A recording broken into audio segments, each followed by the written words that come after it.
While batch painting is amazing for finishing up your 300 termagants you got from all the value boxes of the last couple years, if you want to improve, I think going model by model is so much better and will give you much better results. And today I'll prove it to you.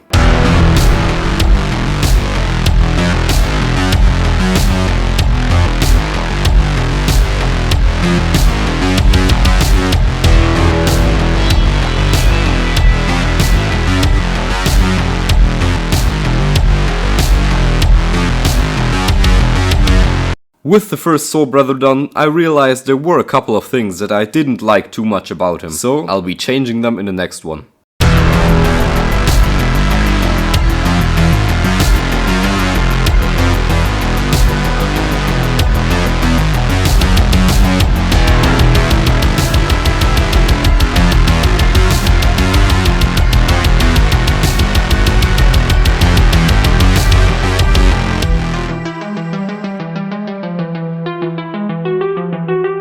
So number 2 is done, and as you can see, the things I changed were, for one thing, I introduced a lot more orange, because the red on the eyes just didn't pop enough in my opinion, and I like orange, it's a nice color. Also, the shoulder pads looked really weird. It might be because they're a bit too yellow for my taste, but I changed that as well. Also, the cape looks so much better. It's finally a good mix of brown colors that I've managed to find. It's black mixed with leather brown and mahogany brown from Vallejo, and it's just a really perfect desaturated brown mix for all of your leathery needs. Now for the third guy, I wanted to make, for one thing, his eyes glow a bit more than the last guy, and another thing, he has this big, really big, like flaming, it's not a candle, it's like an entire campfire on his backpack. So it has to give a lot of object source lighting, and I don't use an airbrush, so that was really fun to mess around with layering up reds to yellows and reds to oranges to give that, you know, that fiery glowing appearance. Also, because white and orange really don't cover well, it's a good idea to always base coat those colors with yellow first if you want them to be bright. That's why all of my guys have white eyes and white glowing objects and white yellow bits before I go over them with a glaze of yellow, because it looks, funnily enough, it looks more like yellow if you paint white first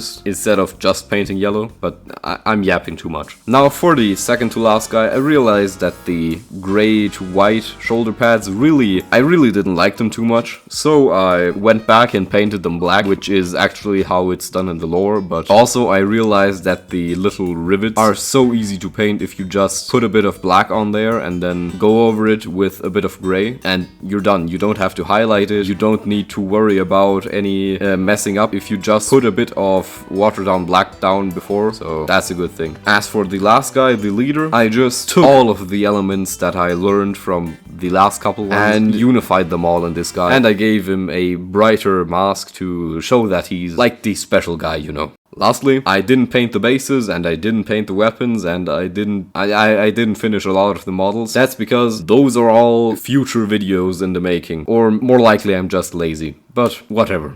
Thank you for watching.